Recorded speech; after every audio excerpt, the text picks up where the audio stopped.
Otherwise from கண்டு கொண்டேன். Silence is secret but not always. Tabu bottle up பண்ணி தன்னோட எமோஷன்ஸை வச்சுட்டே இருப்பாங்க. என்ன கஷ்டம் வந்தாலும் தான் மனசுல இருக்கிறத சொல்லவே மாட்டாங்க.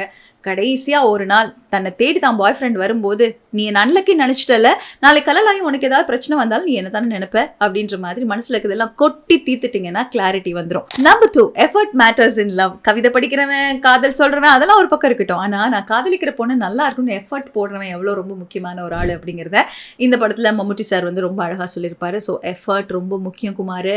Number 3, don't fall pray to toxic love. என்னதான் நாஸ்டால்ஜியாங்கிற பேர்ல பழைய சாக்ஸ் முன்னாடி வந்தாலும் தயவு செஞ்சு பழைய சாக்ஸை மோந்து பார்க்காத. கவிதை பாடுறவனா இருக்கட்டும், காதலிச்சவனா இருக்கட்டும், முக்கியமான நேரத்தில் செல்ஃபிஷா பிஹேவ் பண்ணல, நீ எனக்கு தேவையில்லை அப்படின்னு சொல்லக்கூடிய அந்த no is very important. Number 4, passion comes with a price. நீங்கள் எவ்வளோ பெரிய ஆளாக வேணா இருங்க, ஆனால் கலைக்கு முன்னாடி நீங்கள் அடிப்பணிஞ்சு தான் ஆகணும் அப்படின்னு தன்னோட அசிஸ்டன்ட் டைரக்டர் வேலையில் கனவுக்கும் காதலுக்கும் நடுவில் நடக்கக்கூடிய ஒரு பெரிய போராட்டம் இருக்கு பாருங்க.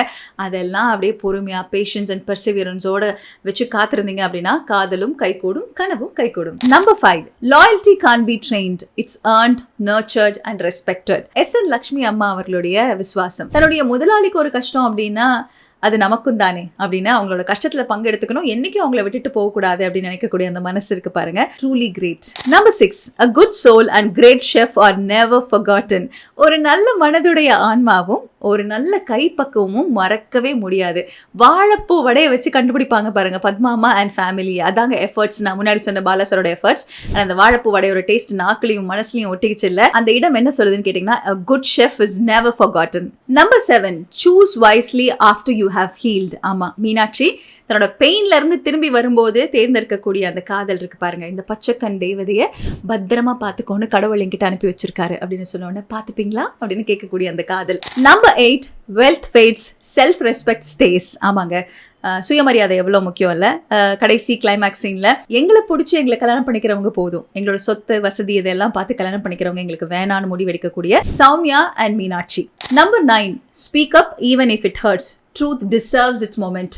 மீனாட்சியோட கேரக்டர் எனக்கு அட்வைஸ் பண்றதுக்கு முன்னாடி குடியை நிறுத்துங்கன்னு சொல்றதும், அக்காவை பொண்ணு பார்க்க வந்தவன் அவன் காதல் தோல்வியில தான் சூசைட் பண்ணி செத்தாங்கிறது எல்லார்கிட்டையும் சொன்னியான்னு கேட்கறதும், அதே மாதிரி தன்னை பொண்ணு பார்க்க வந்தவங்க கிட்ட நான் இப்போ ஒருத்தனை காதலிச்சிட்டு இருக்கேன் அப்படின்னு தேங்காய் உடைச்ச மாதிரி பட்டுன்னு உடைக்கிறதும், முக்கியமான விஷயங்களை அந்தந்த நேரத்துல பேசிட்டோம்னு வச்சுக்கோங்களேன், அப்பப்ப இருக்கக்கூடிய பிரச்சனைகள் அப்படியே சால்வ் ஆயிடும். Number 10, friendly parent, kind hearts, confident kids. என்னதான் வடதுருவம் தென்துருவமா சௌமியா அண்ட் மீனாட்சி இருந்தாலுமே ரெண்டு பேரும் சுயமரியாதைன்னு வரும்போது ஒரே முடிவு எடுக்கிறாங்க பாருங்க. அந்த மாதிரி அன்பான பேரண்டிங் கான்ஃபிடென்ட் கிட்ஸ் தான் உருவாக்கும்.